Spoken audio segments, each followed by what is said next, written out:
The Galactic Council station hung in space like a jewel, reflecting the light of a distant neutron star. Inside its crystal halls, the council members gathered for what they believed would be a routine meeting. They had done this thousands of times before. A new species had developed faster than light travel, and now it was time to bring them into the fold. The process was always the same. The primitives would arrive, see the glory of council civilization, and gratefully accept their guidance. Premier Vothral sat at the center of the chamber, his crystalline body refracting light in patterns that showed his confidence. Around him sat representatives from 73 species, each one a testament to the council's success. For 10,000 cycles, they had maintained perfect peace and order across their corner of the galaxy. They had achieved this through strict rules, careful planning, and absolute hierarchy. Ambassador Krell adjusted his compound eyes, watching the entrance. The insectoid had lived for 300 years and had seen 47 species join the council. Each one had followed the same pattern. Initial curiosity, then understanding, and, finally, grateful acceptance. He had no reason to believe this new species called humans would be any different. The ancient Ulmora floated near the ceiling, a being of pure energy contained within a force field.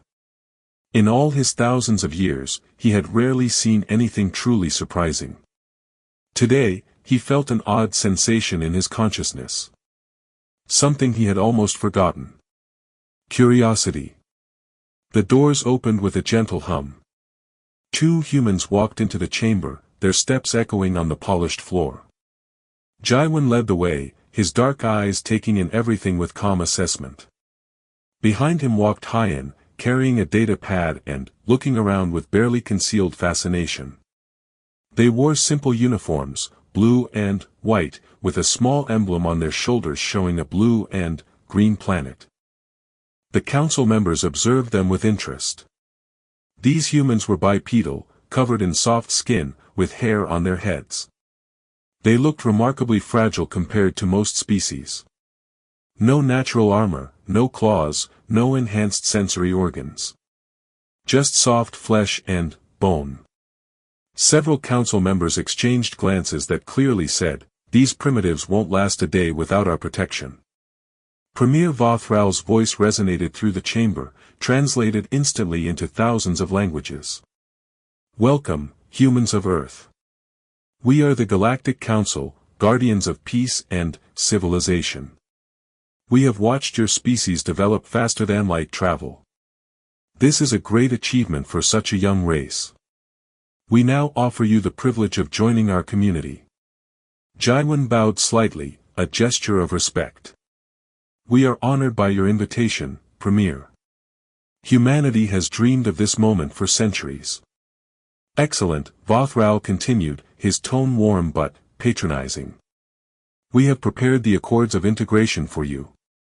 These documents contain everything you need to know about proper conduct in civilized space.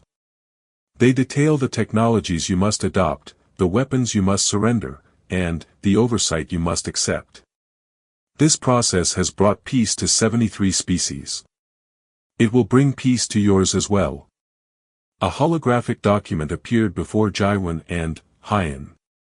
It stretched upward, page after page, thousands upon thousands of regulations. Hyan's eyes widened as he scrolled through the index. Weapons restrictions. Technology mandates. Resource allocation. Cultural modification requirements. Population control measures. Every aspect of human civilization would be subject to council approval. Jaiwan read in silence for several minutes while the council members waited patiently. They had seen this before. The initial shock, then, the understanding that this was for the species' own good. Finally, Jaiwan looked up at Premier Vothral. "These accords require humanity to dismantle our military forces," Jaiwan said calmly. Of course, Ambassador Krell clicked his mandibles. "The Council maintains all necessary defense forces. Individual species have no need for weapons. This prevents conflict. And, we must submit all our technology for council approval before development, Hyan added, reading from the document. Naturally, Bothral replied. The council has perfected the most efficient technologies over 10,000 cycles. There is no need for wasteful independent development. We will provide you with everything you need. Jaiwan nodded slowly. And, our government structure must be reformed to match council standards. Yes, Bothral said with what might have been impatience. All standard procedure. These measures ensure harmony among all species. Surely you understand the wisdom in this. I understand what you're offering, Jaiwan said carefully. I would like to request time to review these accords fully and consult with our government. A ripple of surprise moved through the chamber. Species didn't usually ask for time. They simply accepted. Premier Vothral's light patterns flickered slightly, showing his confusion. How much time do you require? He asked. 72 hours should be sufficient. Krell's antenna twitched. 3 days to accept the obvious. This is unusual. We prefer to understand fully what we're agreeing to, Hyan said politely. It's a human custom. Vothral considered this. It was odd, but not technically a violation of protocol. Very well. You have 72 hours. We have prepared quarters for you. However, I must warn you that the Council's patience, while vast, is not infinite. These accords are not negotiable. They are the price of civilization. Jaiwan and Hyan bowed again and were escorted out of the chamber. As soon as the doors closed behind them, the council members began to talk among themselves. Did you see their bodies? One representative said. So fragile. They'll need extensive genetic modification just to survive in standard environments. Their technology readings are primitive, another added. They've barely mastered fusion power.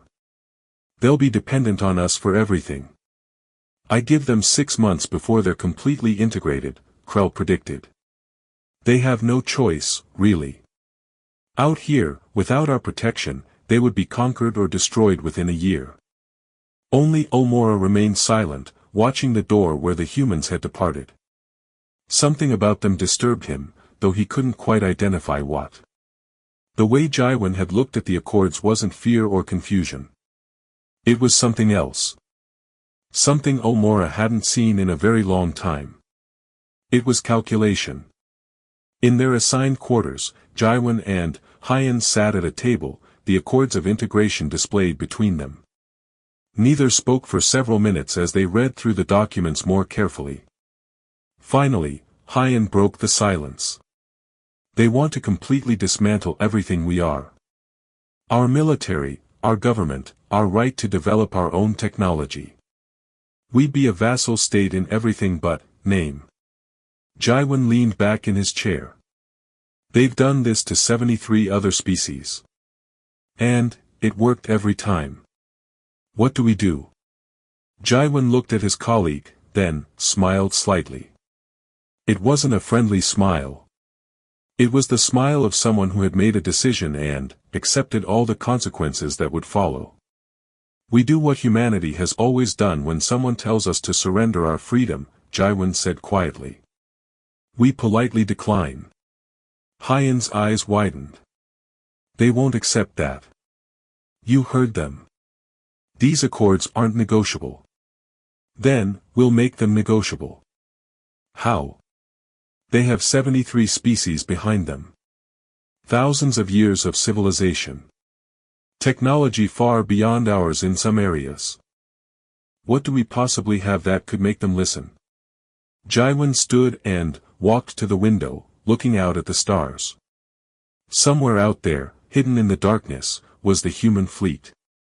Not just the diplomatic escort they had arrived with, but the real fleet. The one the council didn't know about yet. We have something they've forgotten, Jaiwan said. Something they lost when they perfected their precious order. He turned back to Hyan. We remember how to fight. The 72 hours passed slowly in the council station. Jaiwan and Hyan spent every moment analyzing the data they could access about council technology, history, and military capabilities. What they found was both encouraging and deeply troubling. Hyan sat hunched over his data pad, scrolling through technical specifications. "Look at this," he said, pointing at a schematic. "Their ship designs haven't changed in 3,000 cycles. The hull composition, the engine configuration, the weapons systems. All identical to vessels built millennia ago." Jaiwan looked over his shoulder.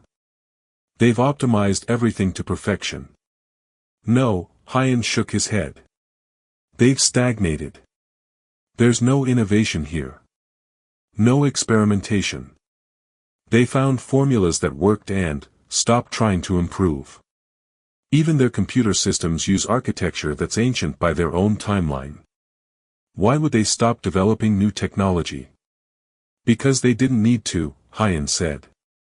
"When you've had peace for 10,000 cycles and no one challenges you, why change? Why take risks? Why try something new when the old way works fine?" He leaned back. "They've become comfortable. Efficient, yes. But comfortable." Jaiwan considered this information carefully. It matched what he'd observed in the council chambers. The absolute certainty in their voices. The assumption that their way was the only way. They had optimized themselves into a trap. The communication console chimed. A message from Earth, transmitted through encrypted channels. Jaiwan opened it and read the response from the human government. It was short and direct: "Accords are unacceptable. You have full authority to negotiate alternative terms. The fleet is ready if needed." When the 72 hours elapsed, Jaiwan and Hyan returned to the council chambers. This time, every seat was filled.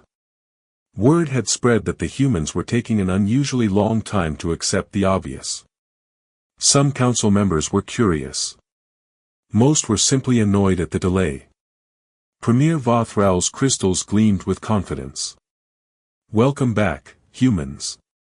I trust you have reviewed the accords of integration and are prepared to accept them."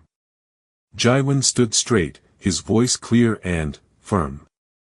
"We have reviewed them thoroughly, Premier. After careful consideration, humanity must decline your offer." The chamber fell absolutely silent. No one moved. No one spoke. The very air seemed to freeze.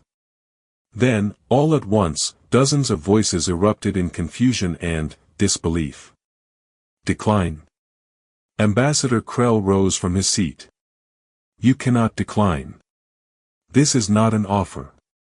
This is the law of civilized space." "We appreciate your concern," Jaiwan replied calmly. "However, these accords would require humanity to surrender our sovereignty, dismantle our defenses, and submit every aspect of our civilization to your control. We cannot accept these terms." Premier Vothral's light patterns shifted to angry reds and oranges. "You do not understand your position. You are a single species, barely capable of crossing your own stellar neighborhood. We are 73 species, with thousands of worlds, fleets that number in the millions of vessels. You have no choice in this matter. With respect, Premier, we do have a choice. We propose alternative terms. A partnership based on mutual cooperation while maintaining our autonomy." The council chamber erupted again. Several representatives were shouting now. The concept of negotiation was so foreign to them that they couldn't process it properly. Species didn't negotiate with the council. The council told species what to do, and they obeyed. A serpentine being named Zelpan, who served as trade minister, slithered forward. "Perhaps the humans do not understand the benefits they are refusing. The council provides protection, technology, resources. Without us, you are vulnerable to every danger in the galaxy." "We understand the benefits," Hyan spoke up. We also understand the costs. Complete submission in exchange for safety is not a trade humanity is willing to make. This is arrogance beyond comprehension, another council member shouted. Do you know how many species exist in this region of space? Do you know how many of them would gladly conquer your primitive worlds if not for council protection? Jaiwan's expression didn't change. Then, we will defend ourselves. Ambassador Krell clicked his mandibles in what might have been laughter. Defend yourselves. With what? Your technology is centuries behind ours in most areas. Your military, such as it is, would be swept aside by any proper council enforcement fleet. Perhaps, Jaiwan acknowledged. But, it is our military. Our technology. Our choice. Premier Vothral's patience was clearly ending. You are being dangerously foolish. I will give you one more chance to see reason. Submit your military specifications to us. Let us examine your capabilities. Perhaps when you see how hopelessly outmatched you are, you will understand why the Accords exist. Jaiwan looked at Hyan, who nodded slightly. Very well. Captain Deho, please transmit basic capability data to the Council. Aboard the human vessel Indomitable, which orbited at the edge of the system, Captain Deho received the order. He was a scarred veteran with gray in his hair and eyes that had seen too much combat. He prepared the data package carefully, including only basic information. Ship counts, general weapon types, defensive capabilities. Nothing classified, but enough to give the Council an idea of what they were dealing with. The data appeared on the Council's displays. Members began reviewing it, and their reactions ranged from amusement to outright mockery. Kinetic weapons, one representative laughed. They still use kinetic projectiles as primary armament. Their ships are tiny, another added. Our smallest patrol craft have more mass than their battleships. This is what they think will defend them. Krell shook his head. They have perhaps 300 combat-capable vessels in total. The Council has millions. Zelpan studied the data more carefully. Their point defense systems are quite sophisticated. And, these engine specifications, if accurate, their ships are remarkably fast for their size. Speed means nothing when you're outnumbered 3,000 to 1, another Council member dismissed. Premier Vothral looked at the data, then, back at Jaiwan. You see. This is why the Accords exist.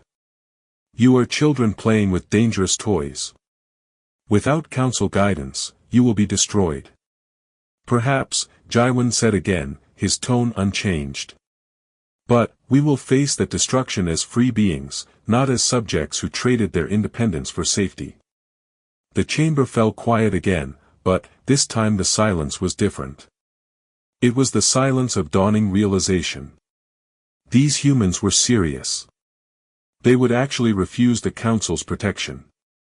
They would rather face annihilation than submit. Omora spoke for the first time, his ancient voice echoing through the chamber. Why? Jaiwan turned to face the energy being. Because in humanity's history, we have learned a simple truth. Those who trade freedom for security deserve neither and will lose both. We have fought too hard, sacrificed too much, to simply give away what our ancestors died to protect. You speak of fighting, Bothral said, his voice now cold. You know nothing of real conflict. The Council has protected this region of space for 10,000 cycles. We have eliminated war, suffering, and chaos. You would throw this away for pride? Not pride, Jaiwan replied. Principle. Ambassador Krell stepped forward, his compound eyes fixed on the humans. Then, you have made your choice. The Council will not accept your refusal. We will give you one final chance. 1 week. Return to your homeworld and convince your leaders to accept reality. If you do not, we will send a peacekeeping fleet to help you understand your position. Is that a threat? Hyan asked. It is a promise, Krell replied. We have brought order to 73 species. We will bring order to a 74th, whether you cooperate or not. Jaiwan bowed slightly, that same respectful gesture he had used when they first arrived. But, there was something different in his eyes now. Something hard and unyielding. Then, I suppose we will see you in a week, Ambassador. As the humans left the chamber, the council members sat in uncomfortable silence. For the first time in thousands of cycles, their perfect system had encountered something unexpected. Resistance. This is unprecedented, Zelpan said quietly. It is nothing, Bothral declared, though his light patterns showed less certainty. They will see our fleet and understand. They will submit. But, Omora continued to watch the doorway where the humans had departed, and, that strange feeling of curiosity had transformed into something else. Something he hadn't felt in millennia. Concern. 6 days later, 3 council dreadnoughts emerged from faster-than-light travel at the edge of Earth's solar system. Each vessel was 5 kilometers long, bristling with weapons that had maintained peace through overwhelming force for thousands of years. Fleet Commander Rathvel stood on the bridge of his flagship, the Absolute Order, and felt the familiar confidence that came with commanding unstoppable power. Begin long-range scans, he ordered. Locate all human military assets. His tactical officer, a being with 6 arms and crystalline skin, worked quickly. Sir, I'm detecting approximately 40 human vessels in defensive positions around the 4th planet. Another 30 near the 3rd planet, their homeworld. Standard defensive formation. They appear to be waiting for us. Of course they're waiting, Rathvel said. They know they cannot run. Activate all communication systems. I want every human vessel to hear this message. Throughout Earth's system, human ships received the transmission. On the bridge of the Indomitable, Captain Deho listened to Rathvel's words with a face like stone. Attention, human forces. This is Fleet Commander Rathvel of the Galactic Council Peacekeeping Fleet. You have refused the generous terms offered by the Council. This resistance ends now. You have 1 hour to power down all weapons systems and prepare to receive Council boarding parties. If you comply, no harm will come to your species. If you resist, we will take corrective action. You cannot win this fight. Choose wisely. Deho muted the transmission and looked at his tactical officer, Lieutenant Miho. The younger man's fingers danced across his console, analyzing the council vessels. Assessment? Deho asked. Miho pulled up holographic displays. Their ships are massive but slow. Engine efficiency is incredible, but acceleration is poor. They're built for intimidation and sustained firepower, not maneuverability. Their weapons are primarily energy-based, with optimal range between 50 and 100,000 kilometers. Point defense appears limited. Weaknesses. They're thinking in 2 dimensions, Captain. Look at their formation. It's a classic line formation, perfectly horizontal relative to the solar plane. No vertical coverage. And their sensor arrays are concentrated on their forward arcs.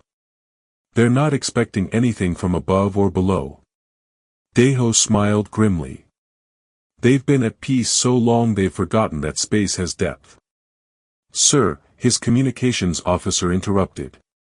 We're receiving orders from Earth Defense Command. We are authorized to defend our territory by any means necessary. Rules of engagement: disable, don't destroy. They want prisoners, not martyrs. Acknowledged. Deho opened a channel to the entire human fleet. All ships, this is Indomitable Actual.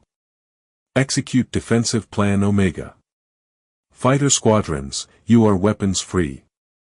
Let's show our guests how humans fight. Aboard her fighter, Suna checked her systems one final time. Around her, 23 other pilots did the same. They were the first Fleet Fighter Squadron, nicknamed the Hornets. Each pilot had trained for years for this moment. Each one knew they might not survive the next hour. All Hornets, this is lead, Suna transmitted. Remember your training. These are not target drones. They will shoot back. But, they're not used to targets that actually fight. Use that. Stay in motion. Trust your instincts. And, come home alive. The acknowledgements came back, tense but, ready. Suna took a deep breath and, checked the time. 57 minutes since Rathvel's ultimatum. 3 minutes to go. On the absolute order, Rathvel watched the countdown with satisfaction. The human ships hadn't moved. They were simply holding position. Good. They understood the situation. Sir, his sensor officer said.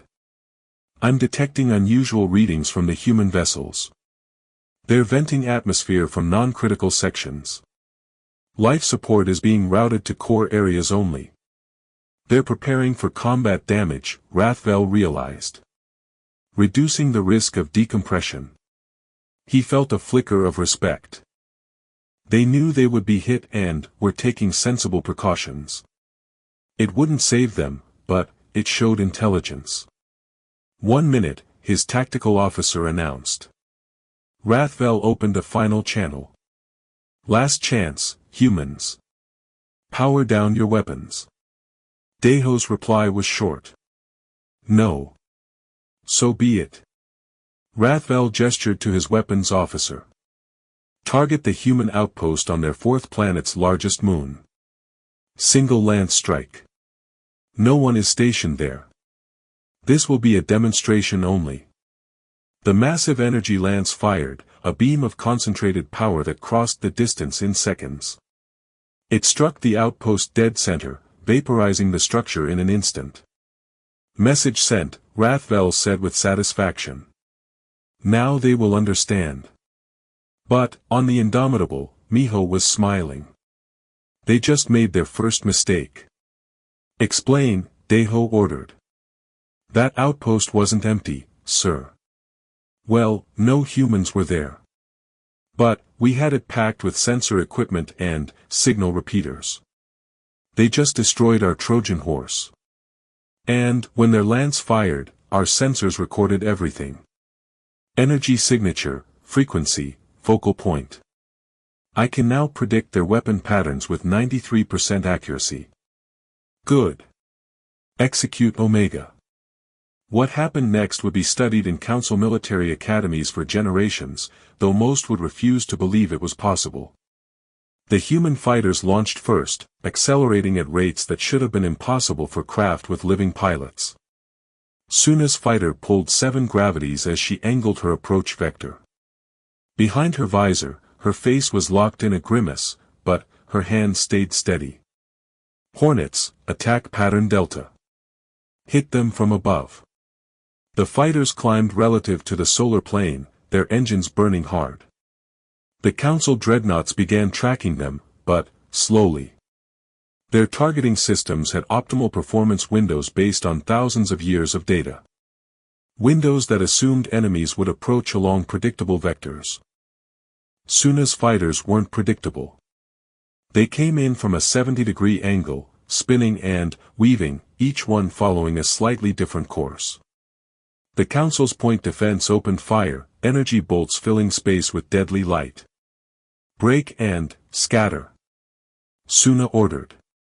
The formation exploded in every direction. Fighters rolled, dove, climbed, each pilot trusting their instincts over their instruments. 3 fighters took hits, their shields flaring but holding. The rest came through unscathed and unleashed their first salvo. Kinetic rounds, nothing fancy. Simple tungsten slugs accelerated to a fraction of light speed. The Council's shields absorbed them easily. But, that wasn't the point. The point was to make them react. And, react they did. All 3 dreadnoughts adjusted their shields to focus forward, reinforcing against kinetic threats. Exactly as Miho had predicted. Now, Deho transmitted.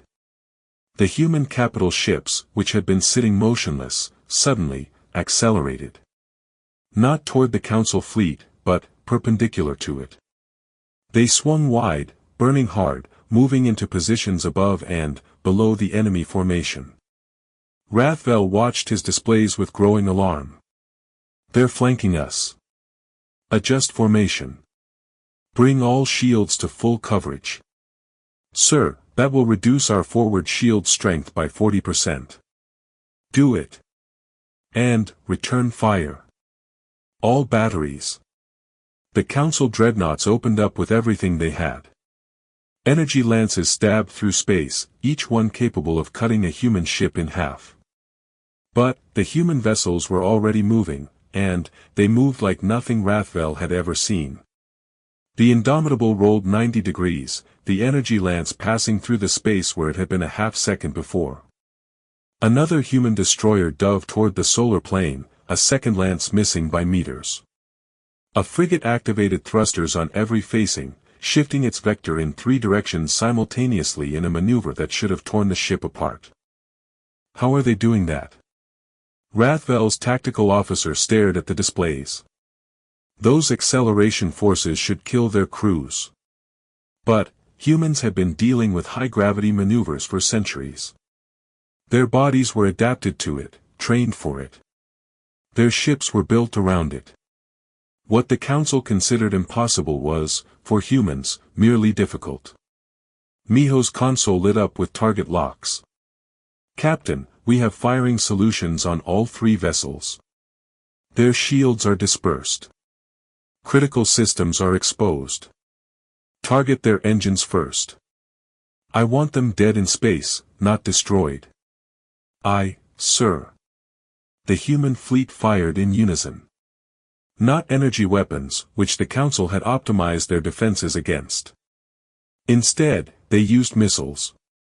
Hundreds of missiles, each one programmed with evasive patterns, each one accelerating independently. Rathvel watched in horror as the missile swarm approached. Point defense. Shoot them down. The Council ships tried. Energy bolts flashed out, destroying missile after missile.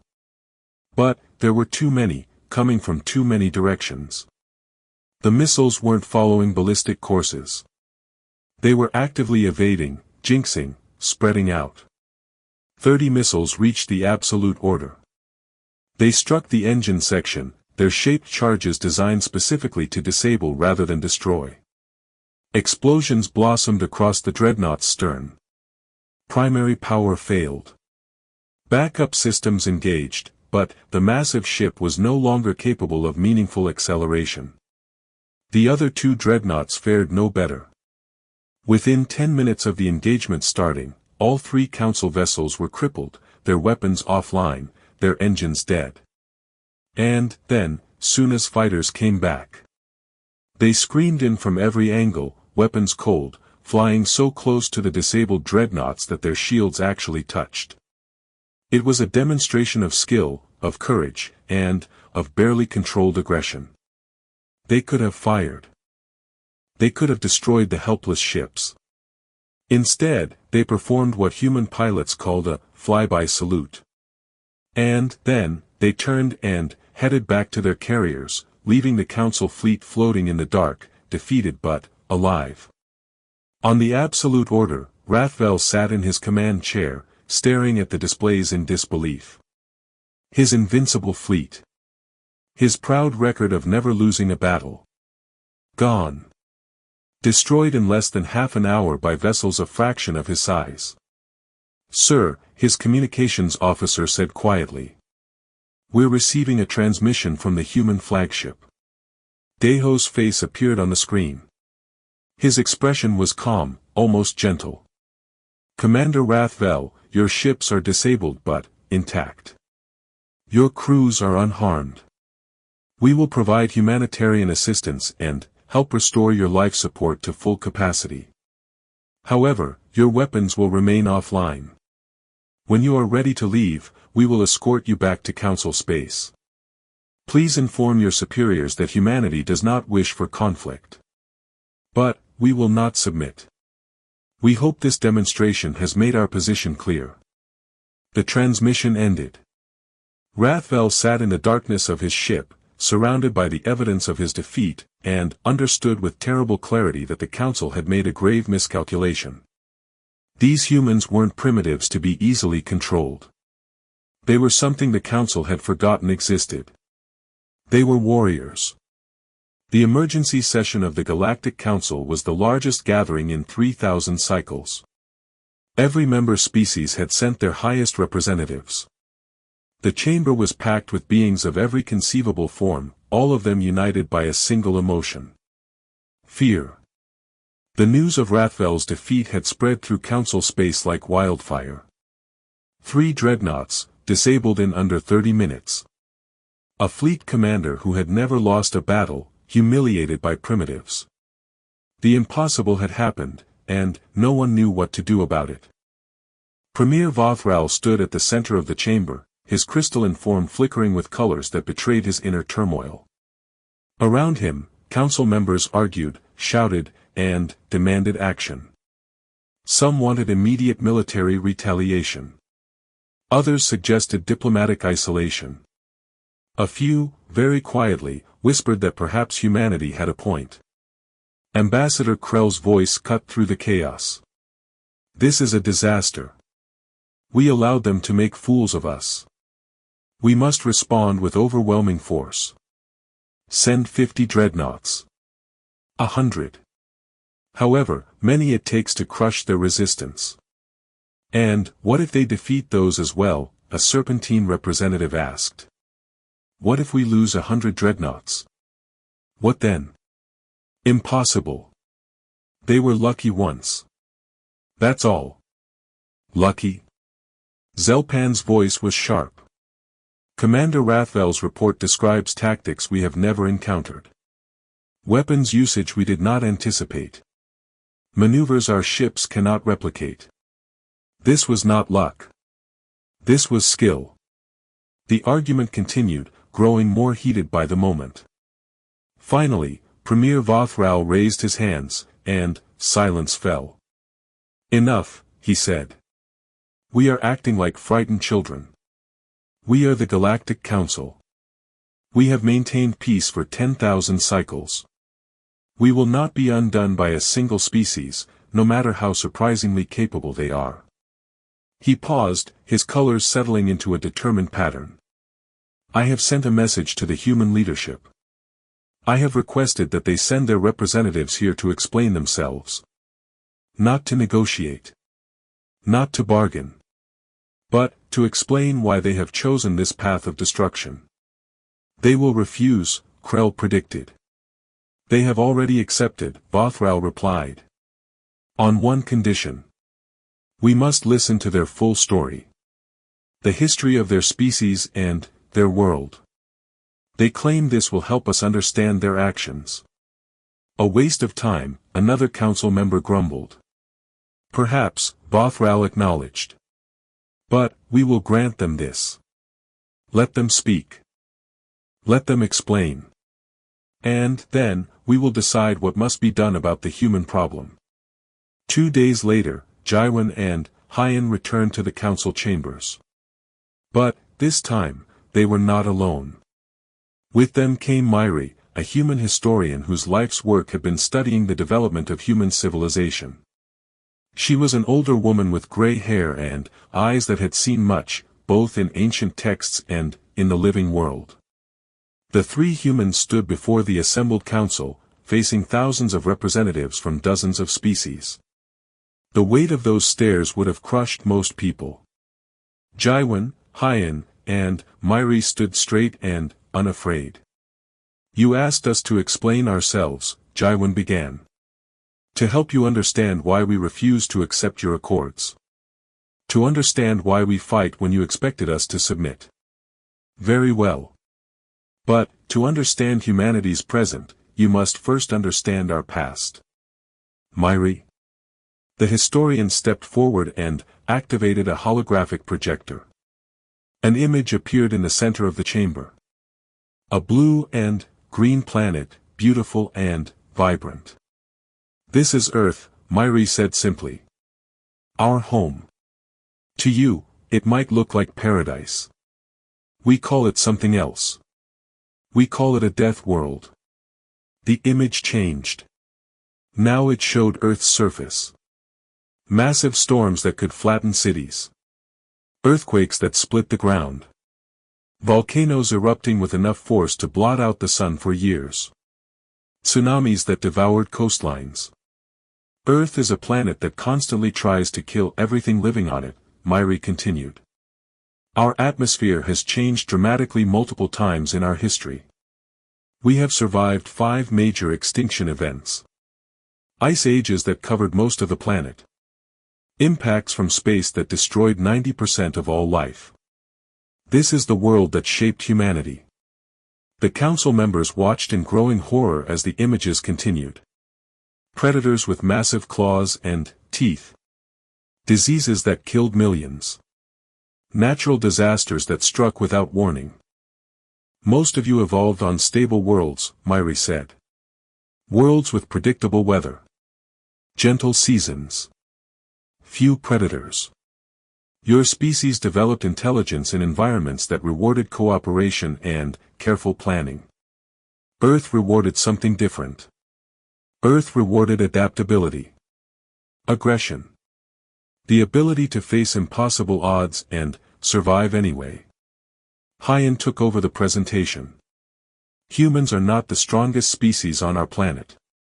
Not the fastest. Not the most durable. But we are the most stubborn. When other species found their ecological niche and stayed there, humans kept moving. We spread to every corner of Earth, from the frozen poles to the hottest deserts. We learned to survive in places where nothing should be able to live.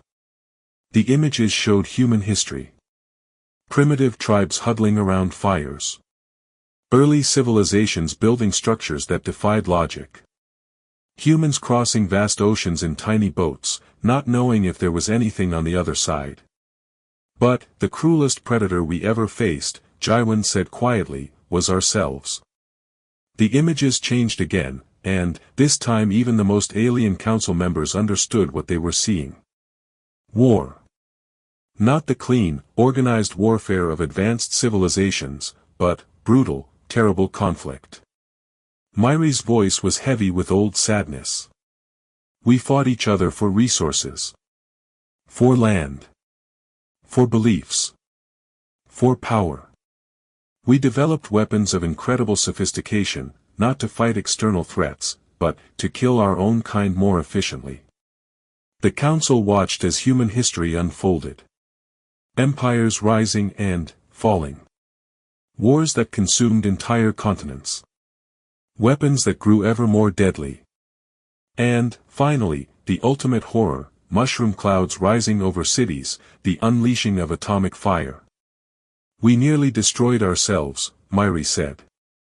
Multiple times. We came within minutes of total annihilation. Our own weapons, our own hatred, almost ended our species. Then, this proves our point. Krell stood up, his voice triumphant. You are too violent for civilized space. You must be controlled before you destroy others as you nearly destroyed yourselves. Let her finish, Ulmora's ancient voice commanded. The insectoid sat back down, though his mandibles continued clicking in agitation. Jaiwan stepped forward. You're right, Ambassador. We were too violent. We were destroying ourselves. But, here is what you need to understand about humans. We learn. The images changed again. This time they showed something different. Humans meeting in councils. Treaties being signed. Former enemies working together. The slow, painful process of building peace. We looked at what we had become and decided to change, Jaiwan continued. We created international laws. We established organizations to prevent war. We chose cooperation over conflict. It took centuries. It cost millions of lives. But, we did it. We learned to live in peace. For 300 years, Hyan added, humanity has existed without major warfare. We redirected our resources from weapons to science.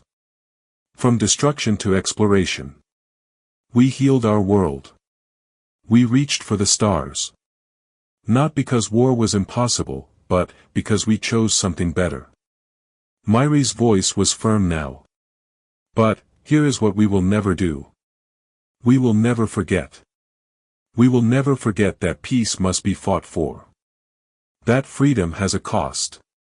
That those who cannot defend themselves will be controlled by those who can. We chose peace. We did not have it forced upon us. Every human child learns our history, Jaiwan said. All of it. The triumphs and the horrors. We teach them about the wars. The genocides. The atomic fire. Not to glorify violence, but to remember why we chose peace. And to remember that if peace fails, we still know how to fight. The council chambers were completely silent now. Every being present was trying to process what they had heard. Premier Vothral spoke, his voice uncertain for the first time. So you chose peace. After being capable of such violence? Yes, Jaiwan replied simply. But, how? Our models suggest that violent species either destroy themselves or must be controlled by external forces. You did neither. Because we understand something you have forgotten, Myri said gently. Peace is not the absence of the capacity for violence. Peace is the choice not to use that capacity.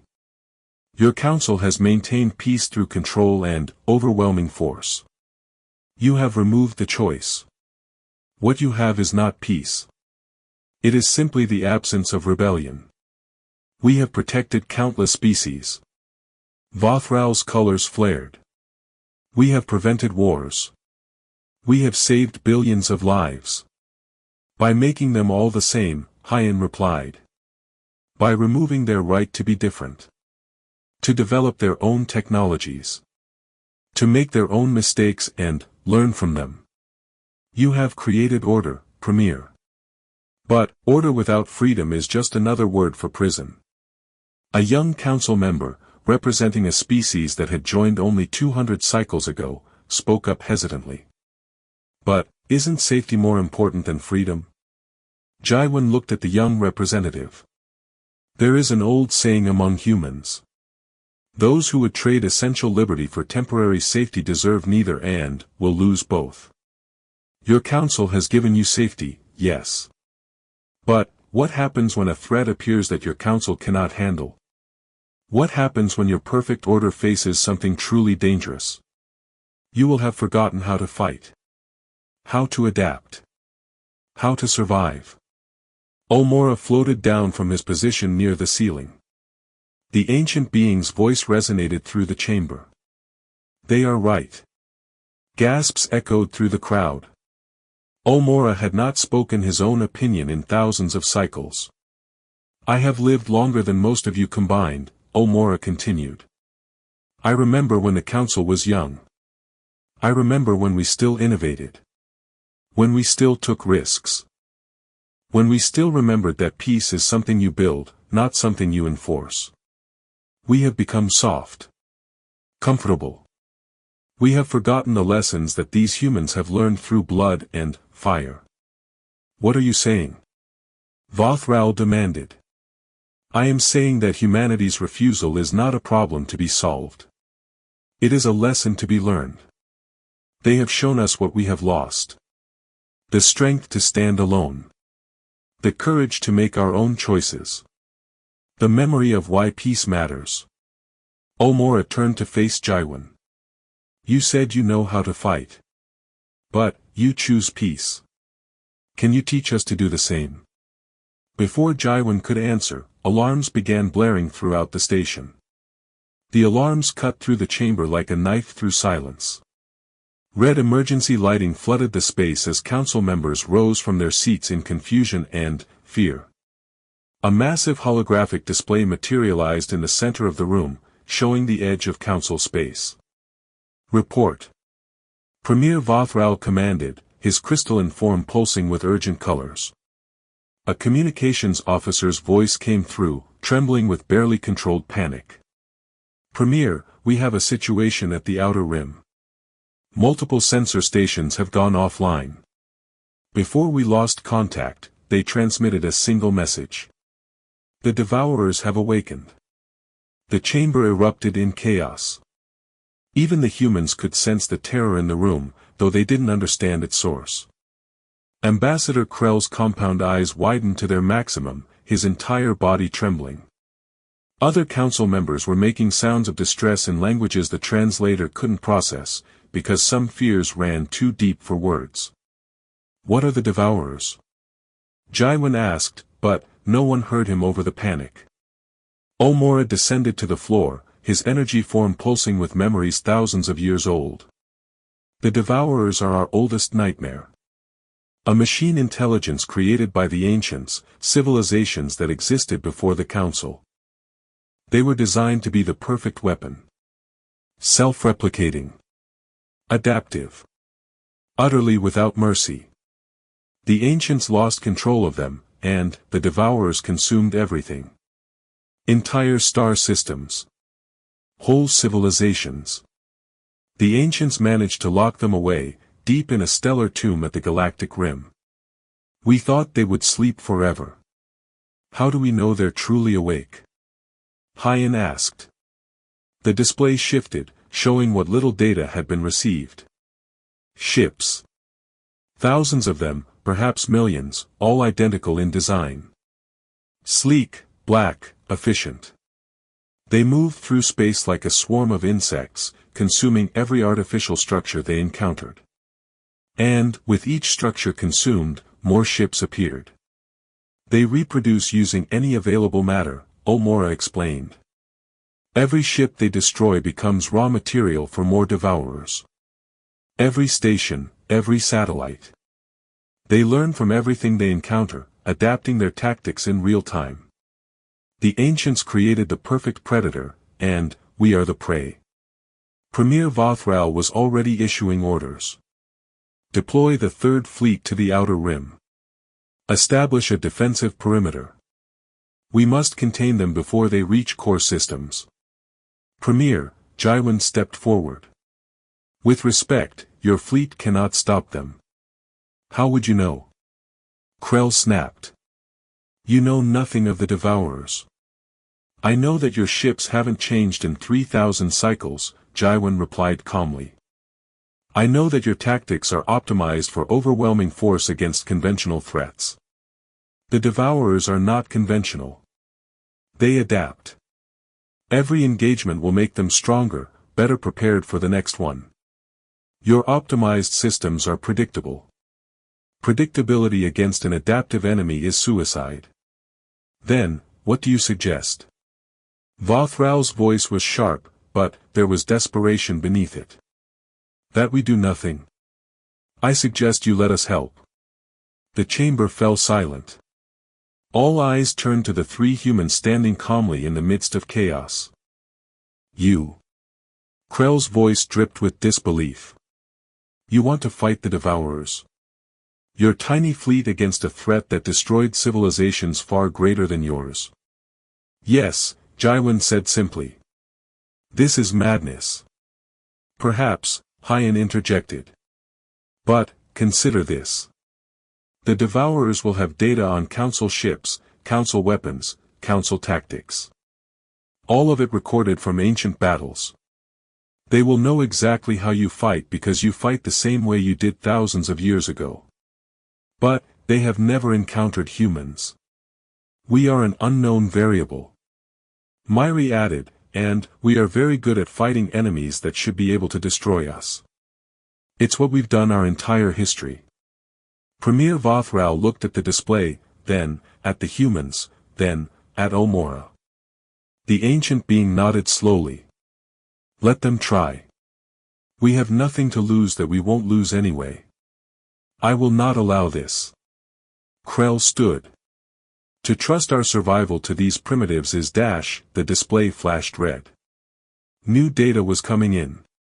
The Third Fleet had engaged the Devourers at the outer rim. The battle lasted 17 minutes. All 147 council vessels were destroyed. The Devourers lost perhaps 24 ships and had already replaced them using the debris. Krell sat down slowly, his mandibles clicking in shock. "Send the coordinates to Captain Deho," Jaiwan said quietly. "And authorize joint command protocols. Human and council forces will need to work together." Within hours, the human fleet had arrived at the council station. The Indomitable took up position alongside council warships, her crew preparing for a battle that would determine the fate of multiple species. On the bridge, Deho studied the data from the Third Fleet's destruction. "They're fast," Miho observed. "Not faster than us, but faster than council ships. And, look at this." They analyzed the council's energy weapons mid-battle and adjusted their shields. By the end of the engagement, the council weapons were only operating at 30% effectiveness. "They learn," Deho said. "Every shot we fire teaches them. Every tactic we use becomes less effective. We need to overwhelm them with information. Give them too many variables to process." "How?" Deho smiled grimly. "We fight the way humans have always fought. Chaotically." In the council chambers, Jaiwan, Hyen, and Myri worked with council scientists. The lead researcher was a being named Wunchik, whose species had contributed more to council technology than any other. He was brilliant, meticulous, and currently staring at human combat data with complete confusion. "This makes no sense," Wunchik said, gesturing at the display. "Your tactics have no pattern. Your formations break apart and reform constantly. Your weapons usage is inefficient. You waste energy on maneuvers that provide minimal tactical advantage." "Exactly," Hyen replied. "The Devourers look for patterns. For efficiency. We don't give them any. Every human pilot fights slightly differently. Every ship captain makes independent decisions. We coordinate, yes, but we don't optimize. We improvise. Improvisation is random. Unpredictable." "Welcome to fighting humans," Myri said with a slight smile. Wunchik was quiet for a moment, processing this. "Then, I have an idea. The Devourers are machines. Their intelligence, while vast, operates on quantum computing networks. If we could introduce a virus, something that creates random noise in their communications." "A chaos virus," Hyen's eyes lit up. "Not designed to destroy them, but to make them uncertain.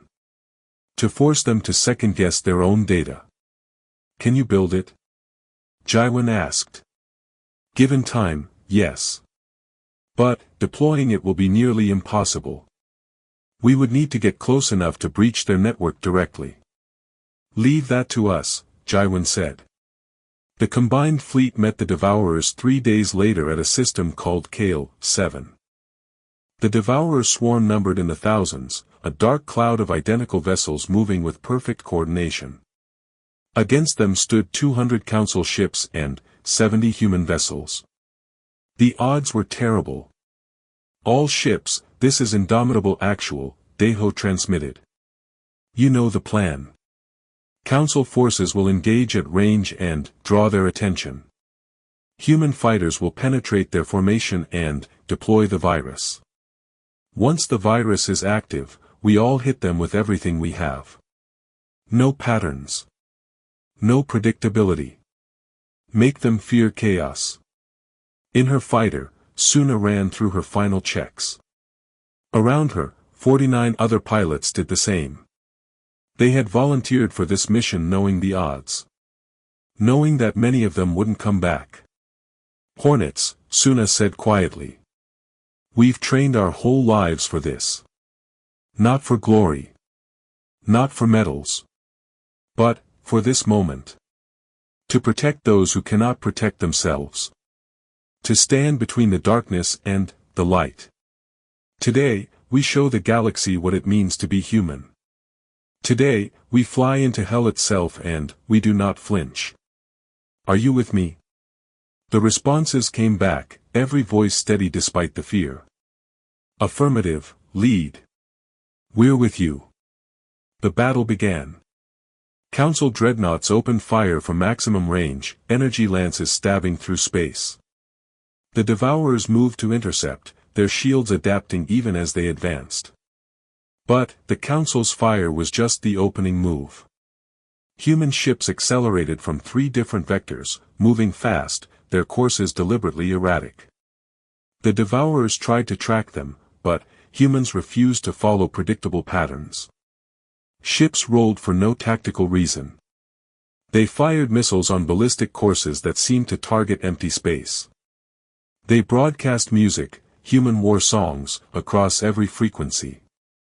The Devourers hesitated for nearly 3 full seconds, trying to process what they were encountering. In that 3 seconds, Suna's fighters made their run. Hornets, punch through. Now. The fighters screamed into the Devourer formation, their smaller size and extreme maneuverability allowing them to slip between the machine vessels. Energy fire filled space, destroying 5 fighters in the first 10 seconds. But, the others kept going, kept dodging, kept pushing deeper. We're in, someone shouted. Deploying virus now. A single fighter, piloted by a young man named Taeyang, released the data package directly into a Devourer ship's hull. The virus spread like wildfire through their quantum network, introducing random noise, corrupted data, false sensor readings. The Devourer swarm stuttered. For the first time in their existence, they were uncertain. Hit them. Everything. Daeho ordered. The combined fleet unleashed a devastating barrage. Council energy weapons, human kinetic rounds, missiles, particle beams, everything. The Devourers tried to adapt, but the virus made coordination impossible. Ships collided with each other. Others fired at ghosts created by corrupted sensors. Suna pulled her fighter into a vertical climb, barely avoiding a Devourer's attempt to ram her. She caught a glimpse of Taeyang's fighter, heavily damaged, limping toward the Council lines. He deployed the virus and survived. Against all odds. But others hadn't been so lucky. She saw the explosions, the brief flashes that marked where her fellow pilots had died. 12 fighters didn't return from the run. 12 friends who had known the price and paid it anyway. The battle raged for 6 hours. The Devourers adapted, learned, grew more efficient despite the virus. But, humans kept changing tactics, kept introducing new variables. One chick, watching from the Council station, saw something he had never witnessed before. He saw chaos not as a weakness, but as a weapon. In the end, the Devourer swarm broke. Not destroyed entirely, but damaged enough that they retreated back toward their stellar tomb. The combined fleet was too exhausted to pursue. They had won, but barely. On the bridge of the Indomitable, Daeho stood among his exhausted crew. They had lost 37 ships. Nearly 2,000 Council vessels had been destroyed. The victory was real, but the cost had been terrible. In the Council chambers, Premier Vothral faced Jaiwan and the other human representatives. His crystalline form no longer pulsed with certainty. Instead, colors of humility and respect flowed through him. "You saved us," Vothral said simply. "Your people died to protect species you barely know." "Why?" Jaiwan looked at Hyan and Myri, then back at the Premier. "Because that's what humans do. We stand together against the darkness. We protect those who need protection. Not because they submit to us, but because it's right." "I was wrong about your species," Vothral admitted. "About many things. We believed our order was perfect. Our peace was absolute. But, we had grown weak in our comfort. You showed us that peace without the ability to defend it is just waiting to be destroyed. So what happens now?" Hyan asked. Now, we write a new accord, Ulmora said, his ancient voice filled with something that might have been hope. Not terms of submission, but terms of partnership. Human and council, learning from each other. You will teach us to fight. To adapt. To remember that peace is earned, not enforced. And we will share with you our knowledge, our resources, our friendship. Ambassador Krell stepped forward, his movement stiff with wounded pride, but his voice was sincere.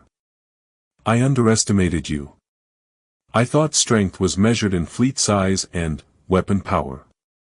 You taught me that true strength comes from the will to use whatever you have, no matter the odds.